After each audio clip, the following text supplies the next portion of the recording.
नमस्कार, मैं हूं बालकृष्ण खरेजा। आप देख रहे हैं डेली लाइव। आइए नजर डालते हैं आज के मुख्य समाचारों पर।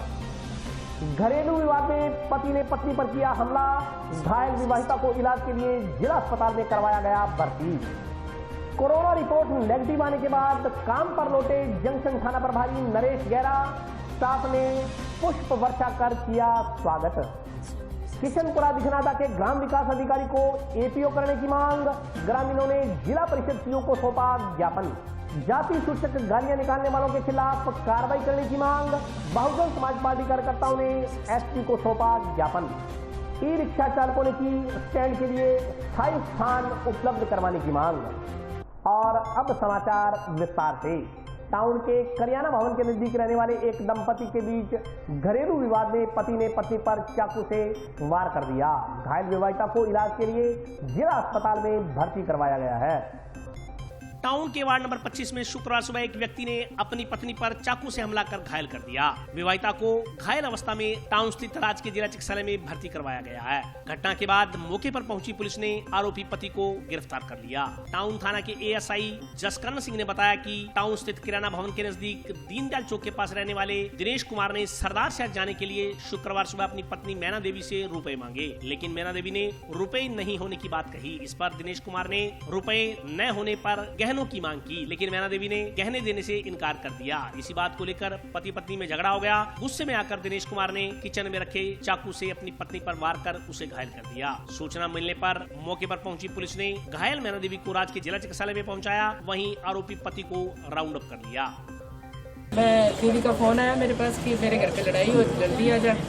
और उस हिसाब से मैं जब वहाँ पे पहुंचा तो मैंने देखा गेट अंदर से बंद था। मैंने जोर जोर से बजाया, दीदी के दो छोटे बच्चों उन्होंने गेट खोला। जब मैंने अंदर जाके देखा तो जीजू ने दीदी को चाकू से मारा हुआ था, गले पे, हाथ पे, और दोनों चाकू लेके मुझे भी बोले तुझे भी मार दूंगा।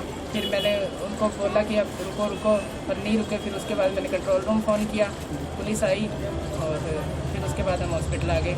उसके बाद सर मेरे को तो दीदी का फ़ोन आया था, वो कहीं जा रहे थे और दीदी ने फ़ोन किया कि मेरे को बोल रहे हैं कि तेरे जो भी तेरे पास कोई पैसा है वो दे दे मेरे को, या कोई गहने वगैरह है तो दे दे, मैं बाहर जा रहा हूँ, बाइक लेके जाऊँगा। ऐसे करके विवाद हुआ था सर उनका। वहाँ पे सारा सामान बिखरा हुआ था सर, और दीदी के चोटें लगी हुई थी, और वो दोनों हाथ में दो अलग अलग कलर के चाकू जो अपने किचन में यूज होते हैं वो लेके खड़े हुए थे सर। उनके एक लेफ्ट हैंड पे लगा हुआ है और एक राइट साइड में गले पे। नहीं सर, पहले ऐसा कोई विवाद नहीं हुआ। नॉर्मल तो घरों में थोड़ी बहुत होती रहती है, कोई बड़ी बात नहीं। प्रशासन से यही मांग है कि हमें इंसाफ मिलना चाहिए और उस बंदे को कड़ी से कड़ी सजा मिलनी चाहिए सर। इनकी शादी को सर 11 साल हो गए। श्रीमती मैना देवी पत्नी दिनेश कुमार जाति अग्रवाल निवासी हनुमानगढ़ टाउन वार्ड नंबर 25 ने, जो कि राजकीय चिकित्सालय में भर्ती थी और जहर इलाज ट्रॉमा सेंटर में इलाज चल रहा है, ने दौरान वाला पर्चा बयान बताया कि आज सुबह करीब 10 बजे उसके पति ने उससे पैसे मांगे बाहर जाने के लिए। उसने पैसे देने से मना कर दिया तो उसका लड़ाई करके चाकू से वार किया और उसे गले पर चोट मार दी, जिसे पड़ोसी ने आके छुड़ाया, जिस पर मुकदमा दर्ज करके अग्रिम कार्रवाई की जा रही है। तो मुकदमा धारा 307, 341, 323 आईपीसी में दर्ज किया गया है। अग्रिम अनुसंधान अभी जारी है। कोरोना रिपोर्ट नेगेटिव आने के बाद शुक्रवार को जंक्शन थाना प्रभारी ने पुनः अपना कार्यभार संभाल लिया। थाना प्रभारी नरेश गेरा के थाना पहुंचने पर स्टाफ ने उन्हें गुलदस्ते भेंट कर उनका स्वागत किया। पिछले दिनों कोरोना पॉजिटिव पाए गए जंक्शन थाना प्रभारी नरेश गेरा स्वस्थ होने के बाद शुक्रवार को वापस अपनी ड्यूटी पर लौट आए। कोरोना को मात देकर करीब 13 दिन बाद थाने पहुंचने पर पुलिस के जवानों ने फूल बरसाकर तथा बुके भेंटकर सीआई नरेश गेरा का स्वागत किया। इस दौरान एसआई लालचंद सोखल, सुरेशा चौकी प्रभारी इंदिरा देवी, एएसआई गिरधारी लाल, गुरुबचन सिंह, सूरज भान, कांस्टेबल प्रदीप गिल सहित थाने का अन्य स्टाफ मौजूद रहा। उल्लेखनीय है कि जंक्शन थाना प्रभारी नरेश गेरा की कोरोना रिपोर्ट 22 अगस्त को पॉजिटिव आई थी। उसी दिन थाने के एक हेड कांस्टेबल के सैंपल की रिपोर्ट भी पॉजिटिव आई थी। ठगी के मामले में पंजाब के बरनाला से गिरफ्तार किए गए आरोपी के कोरोना पॉजिटिव पाए जाने के बाद इसके संपर्क में आने से ही थाना प्रभारी व हेड कांस्टेबल संक्रमित हुए थे। इनके बाद 7-8 अन्य पुलिस के जवान भी कोरोना पॉजिटिव पाए गए थे। राहत की बात यह है कि इनमें से अधिकांश पुलिस के जवान ठीक होकर अब अपनी ड्यूटी पर पहुंच चुके हैं। मैं कोरोना पॉजिटिव होने के बाद और नेगेटिव हुआ और आज मैंने वापस कार्यक्रम यहाँ ज्वाइन किया है। मैं आम जन से अपील करना चाहता हूँ कि कोरोना नहीं हो इसके लिए सब आवश्यक उपाय आदमी करने चाहिए, पूरी सावधानी रखनी चाहिए, जो गाइडलाइन है उसका पालन करना चाहिए। लेकिन उसके बावजूद भी अगर बदकिस्मती से किसी को कोरोना हो जाता है तो डरने की कतई आवश्यकता नहीं है। स्वास्थ्य विभाग द्वारा जो आपको दवाई दी जा रही है वो दवाई लें, जो अन्य गाइडलाइन है उसका पूर्ण पालन करें और होम आइसोलेशन में रहें। आवश्यकता पड़े तो अगर हॉस्पिटलाइज होने की जरूरत है तो हॉस्पिटलाइज हो जाए, लेकिन कतई डरने की जरूरत नहीं है। अगर किसी को कोरोना हो गया है तो इस भय में अपनी ज़िंदगी खराब नहीं करें कि भाई कोई इलाज नहीं है या इसका मेरा क्या होगा। बिल्कुल आदमी अगर अपना पूरा ध्यान रखे, दवाई समय पे ले और साथ में डरे नहीं डरे तो ऐसी कोई स्थिति नहीं है कि आदमी ठीक नहीं हो। और मुझे खुशी है कि हमारे थाना स्टाफ में जितने भी पॉजिटिव हुए थे लगभग सभी नेगेटिव हो चुके हैं, एक दो को छोड़कर उनकी भी रिपोर्ट आने वाली है। तो हम लोग वापस ड्यूटी पे कोरोना से लड़ करके वापस आ चुके हैं और ड्यूटी ज्वाइन कर रहे हैं और उम्मीद करता हूं कि वापस उसी जोश और खरोश के साथ मेरा स्टाफ और हम आपकी सेवा में तत्पर रहें। ग्राम पंचायत किशनपुरा दिखनादा में कार्यरत ग्राम विकास अधिकारी को एपीओ करने की मांग को लेकर शुक्रवार को ग्रामीण जिला परिषद सीओ से मिले। रेणु चौधरी की तानाशाही नहीं चलेगी, नहीं चलेगी, नहीं चलेगी।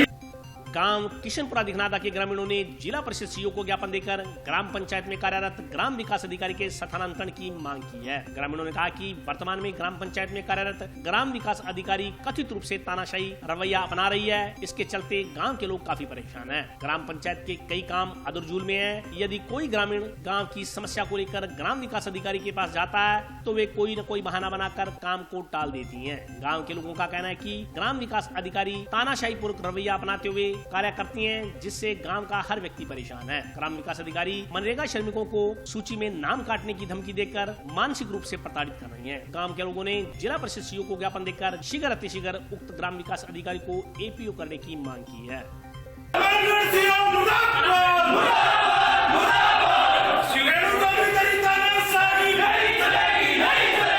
एक ही मीटर है जी तबादलों करना, वो कोई गांव में कोई विकास को नहीं होना रहे, 5 साल विकास रुकने ला रहे है। नरेगा पूरी तरह तंग है, गांव पूरी तरह तंग है। बुढ़ा बुजुर्ग जावे जकान साइन कौन करा है, 12 बजे 2 बजे 5 बजे माने दबाव दिए और माने बार बार कहे जी थे तारा बाढ़ को कोई काम करना है तो लिखित रूप में मैंने दो। 8 महीनों बारी बारी लगातार पानी की समस्या, बिजली की समस्या है, कोई नाली की कोई गलियां की समस्या है, पर माना आज तक कोई भी हल को नहीं। एक खातर में तंग आ गए और बिन रिक्वेस्ट करी भी तू अड़ू तबादलो करवा ले। बागा जी मारा बहुत है, मैं को नहीं तो कोई तबादलो कौन करवा। एक खातर में तंग हो गए, पूरा ग्रामवासी हड़ा और ये एप्लीकेशन लगाई। आज हम किशनपुरा ग्राम विकास अधिकारी के स्थानांतरण एपीओ करवाने की मांग को लेकर के हमने यहाँ पे सीओ साहब का धरना प्रदर्शन दिया और इसके संदर्भ में अभी जो सीओ साहब ने फोन पे बात करके ये बोला है कि उस अधिकारी को हम एपीओ करें, इसके लिए हम पूरे प्रशासन का धन्यवाद करते हैं। अगर फिर भी अगर लिखित में हमें किसी प्रकार का आदेश नहीं मिलता है तो आगामी जब तक हमें आदेश नहीं मिलेगा तब तक हमारा इसी तरह का धरना प्रदर्शन चलता रहेगा। हम यहाँ से हटने वाले नहीं हैं जब तक इस रेणु चौधरी को वहाँ से दूसरी जगह नहीं भेजा जाता तब तक। टाउन के ई रिक्शा चालकों ने प्रशासन से बस स्टैंड के नजदीक ई रिक्शा स्टैंड के लिए स्थायी जगह उपलब्ध करवाने की मांग की है। ई रिक्शा चालकों ने प्रशासन से अलग से ई रिक्शा स्टैंड के लिए जगह उपलब्ध करवाने की मांग की है। ई रिक्शा चालकों का कहना है कि शहर में ई रिक्शा स्टैंड नहीं होने के कारण ऑटो रिक्शा चालकों के साथ आए दिन ई रिक्शा चालकों का विवाद होता रहता है। पूर्व में इस संदर्भ में ई रिक्शा एसोसिएशन के बैनर तले ई रिक्शा चालकों की नगर परिषद के अधिकारियों से वार्ता हुई थी, लेकिन अभी तक नगर परिषद द्वारा इस संदर्भ में कोई कार्रवाई अमल में नहीं लाई गई है। आए दिन सवारियों के लिए ई रिक्शा और ऑटो रिक्शा चालकों के बीच झड़प होती रहती है, कई बार मारपीट तक की नौबत भी आ चुकी है। ई रिक्शा चालकों ने बताया कि शहर में ज्यादा काम नहीं होने के कारण यदि ई रिक्शा चालक बस स्टैंड से सवारियां उठाते हैं तो ऑटो रिक्शा चालक झगड़े पर उतारू हो जाते हैं। शहर में स्थायी स्टैंड नहीं होने के कारण ई रिक्शा चालकों को सवारियों के लिए यहाँ वहाँ भटकना पड़ता है। शहर में कुछ जगहों पर ई रिक्शा चालकों ने अस्थायी स्टैंड बना रखे हैं, लेकिन वहाँ सवारियां नहीं मिलने के कारण ई रिक्शा चालक आर्थिक बदहाली का सामना कर रहे हैं। ई रिक्शा चालकों ने प्रशासन से स्टैंड के लिए स्थायी स्थान उपलब्ध करवाने की मांग की है। सर, हमने नगर पालिका में एक अर्जी लिखी दी हुई है बस स्टैंड के मांग के लिए, तो वो अब हम संडे को ही करेंगे। कहते सवारी नहीं चकने देते, हॉस्पिटल से, बस स्टैंड से, जंक्शन से आते हुए खाली आना पड़ता हमको, इस वजह से हमने मांग की थी। सर जैसे सवारी बस स्टैंड का भी हमें कहीं और से भी मिलता है ना, रास्ते में टेम्पो वाला हमको रोक के उतार लेते हैं सवारी, इसलिए बस स्टैंड में हमारे को स्टैंड मांग की थी नगर पालिका। रविवार को जो बात होगा मीटिंग है हमारे, नगर परिषद गए थे सर, वहाँ पे डिमांड हमने रखी थी, बस स्टैंड से सवारी वगैरह निकलती है, ज़्यादातर बाजार में तो इतना काम होता नहीं, तो बस स्टैंड पे हमने स्टैंड की मांग की थी कि अंदर हमारे को स्टैंड मिलना चाहिए। तो नगर परिषद थोड़ी सी क्या है, आनाकानी सी, कभी मीटिंग होंगे करेंगे, कभी सर्वे करवाएंगे और करवाएंगे, इस तरह की बातें बोलती है। 2 साल हो गए, स्टैंड हमारे को दिए हैं, शहर में तो 5-6 जगह दिए हैं, पर वहाँ पे सवारी वगैरह तो कोई मिलती नहीं है। सवारी तो बस स्टैंड या हॉस्पिटल से निकलती है सर, और वो सवारियाँ वहाँ से उठाने नहीं देते टेम्पो वाले, लड़ाई झगड़े पे उतारू हो जाते हैं, कभी कभी तो मारपीट भी कर देते हैं हमारी रिक्शा वालों को, कईयों को पीटा भी है इन्होंने। मैं तो यही डिमांड करता हूँ नगर परिषद से भी हमारी रिक्शा के लिए हमारे को स्टैंड दिया जाए, ताकि हमें भी खड़ा होने के लिए वहाँ जगह मिले और हमारा रोजगार है वो कुछ चले थोड़ा बहुत। मांग पूरी नहीं हुई तो सर क्या करेंगे, कोई आंदोलन भी हम नहीं कर सकते, गरीब आदमी अगर इसको बंद तो कर दें तो खाएंगे क्या, घूम रहे हैं भटकते और क्या है। तो यही है भैया, तो हमारा टेम्पो वालों के साथ समझौता करवाए प्रशासन, भाई हम इनके साथ चले, जैसे ये नंबर लगाते हैं हम इनके साथ नंबर लगा के चले, या फिर हमें अलग से स्टैंड दे ताकि हम भी हमारा रोटी रोजगार जो है वो चलाए वहाँ से। जाति सूचक गाली गलौज करने वालों के खिलाफ कानूनी कार्रवाई करने की मांग को लेकर शुक्रवार को बहुजन समाज पार्टी कार्यकर्ताओं ने पुलिस अधीक्षक को ज्ञापन सौंपा। समाजी तत्वों को गिरफ्तार करो, SC/ST पर अत्याचार बंद कराओ, SC/ST पर अत्याचार बंद कराओ। दलित समाज के खिलाफ अपमानजनक टिप्पणी करने वाले व्यक्ति के खिलाफ मुकदमा दर्ज करते हुए कार्रवाई करने की मांग को लेकर शुक्रवार को दलित समाज के लोगों ने प्रदर्शन करते हुए पुलिस अधीक्षक को ज्ञापन सौंपा। ज्ञापन में कहा गया कि 2 दिन पूर्व जसराज मेघवाल के लड़के राजू मेघवाल की शादी थी। उस शादी में परिचित एक व्यक्ति ने अपनी ब्रेजा कार हरमन सिंह के मित्र दल सिंह के कहने पर दूल्हे के लिए बारात में भेजी थी। इस बात का पता चलने पर गाँव के ही उच्च जाति के कुछ लोगों ने कार मालिक हरमन सिंह को फोन करते हुए कहा कि तुमने अपनी कार नीच जाति के लोगों की बारात में क्यों भेजी। ज्ञापन में आरोप लगाते हुए कहा गया कि आरोपी जातिवाद की घटिया मानसिकता दिखाते हुए अनुसूचित जाति के लोगों के खिलाफ बार बार अभी भी अपमानजनक टिप्पणियां कर रहा है, जिससे संपूर्ण अनुसूचित समाज अपने आप को अपमानित महसूस कर रहा है। ज्ञापन में आरोपी के विरुद्ध मुकदमा दर्ज कार्रवाई करने की मांग की गई है। ज्ञापन देने वालों में कुलदीप सिंह औलख, मुकेश चोपड़ा, कुलदीप अंबेडकर, लालचंद, जगदीश कुमार, संदीप कुमार, देवेंद्र कुमार, राधेश्याम, धर्मवीर, भजनाराम, काशीराम सहित अन्य ग्रामीण मौजूद थे। आज पुलिस अधीक्षक महोदय को हमने ज्ञापन दिया है। अनुसूचित जाति के लोगों को अपमानित करने के आशय से कोई उसका मित्र जो हरमन है उसकी गाड़ी को अनुसूचित जाति के शादी में ले गया था और उसमें शादी में ले जाने के बाद उसने फ़ोन पे हरमन सिंह से बात की और कहने लगा कि असंवैधानिक भाषा का प्रयोग करते हुए और जाति सूचक बातों का उपयोग करते हुए कहा कि इन लोगों के बारात में या टोली में गाड़ी नहीं ले जानी चाहिए। ये बात मेरे को अच्छी नहीं लगती और ये कल के जो ग्रुपों में ये बातचीत वायरल हुई है और जिससे सर्व समाज आक्रोशित है और इस संबंध में मुकदमा दर्ज करने के लिए श्रीमान पुलिस महोदय को ज्ञापन दिया है और अगर इसमें पुलिस कार्रवाई नहीं करती तो इसके संबंध में आंदोलन किया जाएगा। हनुमानगढ़ के अंदर SC/ST अनुसूचित जाति के लोग, OBC की जाति, सर्व समाज के लोग इकट्ठे हुए हैं क्योंकि हनुमानगढ़ में हमारा भाईचारा खराब करने के उद्देश्य से जो जोड़किया का निवासी जाट समाज से है उस आदमी ने सोशल मीडिया पे असंवैधानिक भाषा का उपयोग करते हुए और हमारी SC/ST के लोगों की जो भावना को आहत पहुंचे उस भाषा से उसने अभद्रता उपयोग की है, जिससे हमारे SC/ST समाज या सर्व समाज आहत हुआ है। हमारा भाईचारा इससे खत्म होता है और देश की आज़ादी के 70 साल बाद भी SC मानसिकता के लोगों को बढ़ावा इसलिए मिल रहा है क्योंकि कानून अपना शिकंजा सख्ती से नहीं कस रहा है, इसलिए हमें अपमानित किया जा रहा है। अगर हमारे इस मामले के अंदर गिरफ्तार नहीं किया जाता है तुरंत प्रभाव से तो हमारा SC/ST समाज एवं अन्य जो सर्व समाज हमारे साथ जो सहयोग करता है मिलकर हम चक्का जाम करेंगे, आंदोलन करेंगे मजबूरन अगर उसको गिरफ्तार नहीं किया गया तो, क्योंकि यहाँ हनुमानगढ़ में इस प्रकार अपमानित किया जा रहा है और एक तरफ कहते हैं कि SC/ST को बंद किया जाए। अरे आप बंद करने की बात कर रहे हो या तो सरेआम हमें अपमानजनक शब्दों का इस्तेमाल किया जा रहा है। अगर अति शीघ्र ऐसे आदमी को गिरफ्तार नहीं करता प्रशासन तो हम सब मिलकर आगे का आंदोलन करेंगे और पूरे राजस्थान के अंदर हम इस बात को लेकर पहुंचेंगे और हर जिला स्तर पे पूरे राजस्थान के अंदर इस प्रकार का हम प्रदर्शन करेंगे। और अभी वक्त ब्रेक का, हाजिर होता हूं छोटे से ब्रेक के बाद।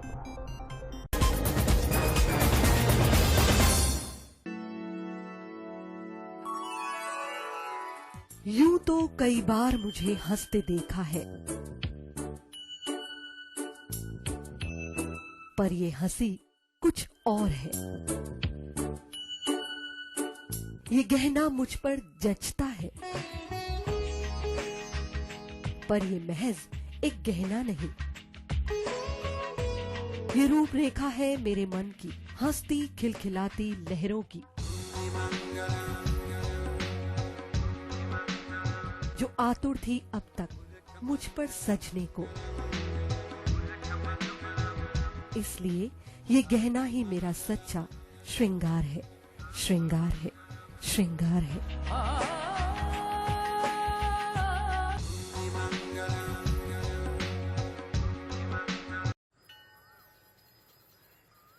अरे बबलू, लॉकडाउन खुलते ही टहलने निकल पड़े।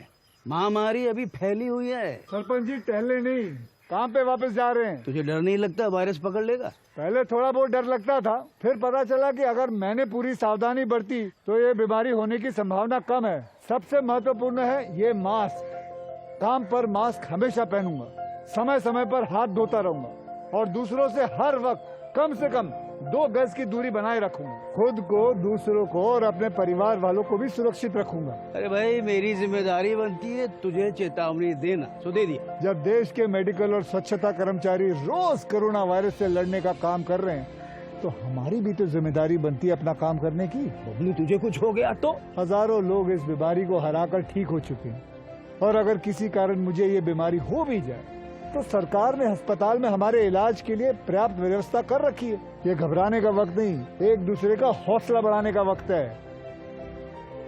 अरे ऐसे क्या देख रहा है? तू काम पे जाएगा, मैं नहीं जाऊंगा, नाक नहीं कट जाएगी मेरी। चलो।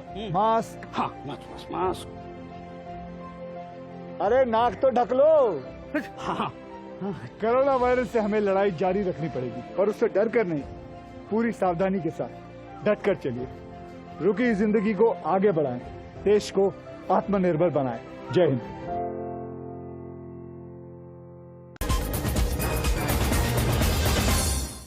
ब्रेक के बाद स्वागत है। आइए नजर डालते हैं अगले समाचारों पर। टाउन कॉलेज फाटक के नजदीक बने अंडरपास पर वाहनों का अत्यधिक लोड होने के कारण जाम की स्थिति बनी रहती है। स्थानीय लोगों ने प्रशासन से अंडरपास के साथ साथ कॉलेज फाटक के रास्ते को खुला रखने की मांग की है। टाउन में कॉलेज फाटक के नजदीक बने अंडरपास पर जाम की स्थिति बनी रहती है। कॉलेज फाटक का रास्ता बंद कर दिए जाने के बाद अंडरपास ही आवागमन का एकमात्र विकल्प रह गया है। ऐसे में वाहनों का ज्यादा लोड होने के कारण शाम के वक्त अंडरपास पर जाम की स्थिति बन जाती है। एक तरफ जहां लोग लंबे समय से अंडरपास की मांग कर रहे थे, वहीं अब दूसरी तरफ अंडरपास बन जाने के बाद लोगों को जाम लगने से परेशानियों का सामना करना पड़ रहा है। स्थानीय लोगों ने बताया कि साइकिल चलाने वालों को अंडरपास से आने जाने में भारी दिक्कतों का सामना करना पड़ रहा है। रेलवे ने कॉलेज फाटक का रास्ता बंद कर दिया है, जिसके चलते अंडरपास पर ट्रैफिक का अतिरिक्त लोड पड़ने के कारण हर समय जाम की स्थिति बनी रहती है। लोगों का कहना है कि अंडरपास से केवल मोटर वाहनों को ही लाभ मिलेगा, जबकि बैलगाड़ी से सामान लादने वाले और साइकिल रिक्शा चलाने वालों को अंडरपास से होकर गुजरने में खासा दिक्कतें झेलनी पड़ रही हैं। लोगों ने बताया कि अंडरपास में घुसते ही ढलान होने के कारण लदी हुई बैलगाड़ियां नियंत्रित कर पाना बेहद मुश्किल काम है। वहीं अंडरपास से निकलने के लिए चढ़ाई करने में काफी मुशक्कत करनी पड़ रही है। स्थानीय लोगों ने अंडरपास के लोड को कम करते हुए कॉलेज फाटक के रास्ते को भी अनवरत रूप से खुला रखने की मांग की है। ये जो अंडरपास बनाया गया है, ये मोटरसाइकिल और कारों वालों को की तो सुविधा देके बना दिया, लेकिन हमारे वाले साइकिल वाले 8 फुट चढ़ाई देती। हम बीपी के मरीज हैं, 180 बीपी हो गई। मैं कल गिरते गिरते रह गया और साइकिल से पैदल ही चढ़ना पड़ता है। साइकिल पर चढ़ के नहीं चढ़ा सकते हम, ना पैदल जाने वाले जिसके दमे की बीमारी है, बीपी आई है, वो कैसे तो पैदल उतरेगा और कैसे पैदल चढ़ेगा। ये सुविधा हो गई है और अंडरपास से हमें हमारा फाटक पुराना जो था वही खोला जाए, ताकि हमें मजदूरों को बिल्कुल ही परेशानी हो गई। अब बाजार से हम चीनी का कट्टा लेके जाएंगे तो भी कैसे लेके जाएंगे? खाली तो साइकिल से चढ़ा नहीं जाता, तो सामान घर का राशन पानी कैसे लेके जाएंगे? रेलवे प्रशासक ने मिलके इस शहर को, हनुमानगढ़ टाउन को 2 भागों में बांट दिया है। नई बाजी अलग शहर हो गया है, बाजार अलग हो गया है। हम बहुत दुखी हो गए। रिक्शे वाले नहीं चला सकते बेचारे, रिक्शे मजदूर, खोता रेडी, घोड़ा रेडी, वो सामान लदकर पुल से कैसे निकलेंगे? उनसे निकला ही नहीं जाता। रास्ते में खोता रेडी और पुल वगैरह खड़े, खतर रेडे खड़े रहते हैं। विकलांगों का देखो, विकलांग जो है नई वादी में जो रहते हैं उनके लिए इतनी दुविधा हो गई कि उनका रिक्शे के धक्का कौन मारे, कोई 8 फुट की चढ़ाई को चढ़ाए है। विकलांगों का तरफ ध्यान नहीं दिया गया और गरीब मजदूरों का ध्यान नहीं दिया गया, रिक्शा चालकों का ध्यान नहीं दिया गया, रेडी वाले नई वादी में रहते हैं, कोई पानी पतासा का काम करता है, कोई सब्जी बेचता है, उनका ध्यान नहीं दिया गया। वो थैला का सब्जी भर के कैसे वो बाहर अंडर पास से निकलेंगे। जंक्शन स्थित विद्युत विभाग दक्षिण अभियंता कार्यालय के समक्ष चल रहा विद्युत कर्मचारियों का धरना शुक्रवार को दूसरे दिन भी जारी रहा। निगम प्रशासन होश में आओ, होश में आओ, होश में आओ। निगम प्रशासन होश में आओ, होश में आओ, होश में आओ। निगम प्रशासन होश में आओ, होश में आओ, होश में आओ। बकाया वेतन का भुगतान करने की मांग को लेकर यूथ इंडेक्स से जुड़े विद्युत कर्मचारियों का जंक्शन स्थित अधीक्षण अभियंता कार्यालय के समक्ष चल रहा धरना शुक्रवार को दूसरे दिन भी जारी रहा। कर्मचारियों ने कहा कि 2 महीने का बकाया वेतन और एरियर देने की मांग को लेकर पूर्व में कई बार आला अधिकारियों को अवगत करवाया जा चुका है, लेकिन इसके बावजूद भी लगातार उनकी मांगों की अनदेखी की जा रही है। देशव्यापी लॉकडाउन के चलते प्रत्येक वर्ग आर्थिक बदहाली का सामना कर रहा है। ऐसे में विद्युत कर्मचारियों का वेतन नहीं मिलने के कारण उनकी आर्थिक स्थितियां भी दयनीय हो गई है। कर्मचारियों का कहना है कि जब तक उनकी मांगों को पूरा नहीं किया जाता तब तक वे धरना जारी रखेंगे। हमारी मांगे वैसे तो विभाग को ही पता है और हमारा ज्ञापन में भी दिया हुआ है कि संध्या कंपनी है, उसका टेंडर चल रहा था, शायद उसका 31 अगस्त को खत्म हो चुका है। उसमें हमारी यही मांगे थी, 2 महीने की तो सैलरी बकाया है और पीएफ बकाया पूरा और एरियर भी बकाया है। जब तक वो हमारी मांगे पूरी नहीं होगी हम धरने पर रहेंगे और आगे भी ये धरना चलता रहेगा। पहले समझौता हुआ था, उन्होंने 15 दिवस का टाइम मांगा था और 15 दिवस के आगे आपको पता है महीने हो चुके हैं, अभी तक कोई हल नहीं निकाला उन्होंने और अब तक जब तक पूरा हल नहीं होगा तब तक हम यहाँ से खड़े नहीं होंगे। धरना है कंपनी के द्वारा जो समझौता हुआ था उसमें पीएफ एरियर और 2 महीने से सैलरी बकाया है, वो सैलरी नहीं आ रही है, इसलिए हमने यहाँ धरना लगाया है। जब तक हमारा पीएफ एरियर बकाया नहीं आएगा तब तक ये धरना जारी रहेगा।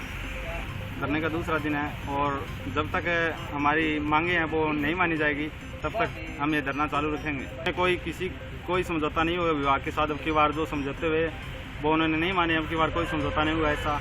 जब तक हमारा सब कुछ बकाया आएगा नहीं तब तक हम ये धरना जारी रखेंगे। टाउन स्थित वार्ड संख्या 46 के बाशिंदों ने नगर परिषद से वार्ड की जर्जर पड़ी सड़क का पुनर्निर्माण करवाने की मांग की है। टाउन स्थित वार्ड संख्या 46 में जर्जर हालत में पड़ी सड़क वार्ड वासियों के लिए परेशानी का कारण बनी हुई है। स्थानीय लोगों ने सड़क का पुनर्निर्माण करवाने की मांग की है। वार्ड वासियों ने बताया कि पिछले कई सालों से वार्ड की सड़क जर्जर हालत में है। वार्ड के लोगों ने कई बार नगर परिषद को इस संदर्भ में अवगत करवाया, इसके बावजूद सड़क निर्माण कार्य को लेकर नगर परिषद गंभीर नहीं है। वार्ड वासियों ने बताया कि बरसात के बाद सड़क पर बने गड्ढों में पानी भर जाता है, इसके कारण आने जाने वाले लोगों को भारी दिक्कतों का सामना करना पड़ता है। कई बार सड़क पर बने गड्ढों के कारण दुर्घटनाएं हो चुकी हैं, जिससे कई बार लोग घायल भी हो चुके हैं। वार्ड वासियों का कहना है कि पिछले कई वर्षों से उक्त सड़क का निर्माण नहीं करवाया गया है। सड़क निर्माण कार्य को लेकर जब नगर परिषद के अधिकारियों से बात होती है तो उनका कहना है कि सड़क के टेंडर हो चुके हैं और जल्दी ही काम शुरू कर दिया जाएगा। इस तरह के वायदे कर नगर परिषद के अधिकारी कर्मचारी वार्ड वासियों को टरका रहे हैं, लेकिन लंबा समय बीत जाने के बाद भी सड़क की हालत ज्यों की त्यों बनी हुई है। वार्ड वासियों ने उक्त सड़क का जल्द से जल्द निर्माण करवाने की मांग की है। यहाँ की सड़क जो है वो सारी टूटी फूटी पड़ी है, 10 साल से बनी नहीं है। कितनी भी कार्रवाई कर ली जो होगी है, अधिकारियों को वार्ड मेंबरों को सबको बताया हुआ है, दिक्कतें सारी हैं। सड़क टूटी हुई की वजह से ऊबड़ खाबड़ सड़क है, पानी इकट्ठा हो जाता है, खड्डे हैं। टूटी सड़क से यहाँ बड़े बड़े खड्डे हैं जी। एक तो जब आते जाते लोग हैं चलने में परेशानी हो रही है उनको। कई बार तो यहाँ गिर गए लोग, कोई मोटरसाइकिल से गिर जाता है, कोई एक तो टायर फट गया, एक दिन एक व्हीकल से जा रहा था उसके चोट लगी बहुत गंभीर। वैसे प्रशासन से यही मांग है कि हमारी सड़क जो बनाई जाए। सभी मोहल्ले वाले जाके रहते हैं, सभी बाढ़ में से कह दिया, वो कह देते हैं बन जाएगी, पर अभी तक तो बनी नहीं जी। इस सड़क से बहुत ज्यादा समस्या है जी, मोटरसाइकिल से गिर जाता है, पंचर हो जाता है, बहुत 10 साल से परेशान है। मेंबर को नगर परिषद सब कहते कोई सुनाई नहीं हमारी। कहते ठेका मंजूर हुआ है कि आप तक कब होगा पता नहीं, जब भी ठेका मंजूर हुआ है कीचड़ होता है, पानी ज्यादा आता है, कीचड़ हुआ है। बरसात आने से बहुत ही बुरा हाल है, सभी से इतने परेशान है क्या कहने की बात है। इस सड़क की समस्या ये है कि सड़क ऊपर खाबड़ 10-15 से टूटी हुई है और जो बारिश होती है तो ये सड़क भर जाती है, पानी बहुत देर से निकलता है।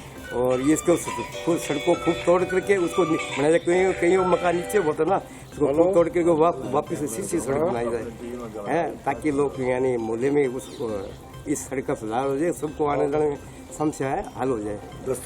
और आज के लिए बस इतना ही। कल फिर हाजिर होता हूँ नए समाचारों के साथ, तब तक के लिए नमस्कार।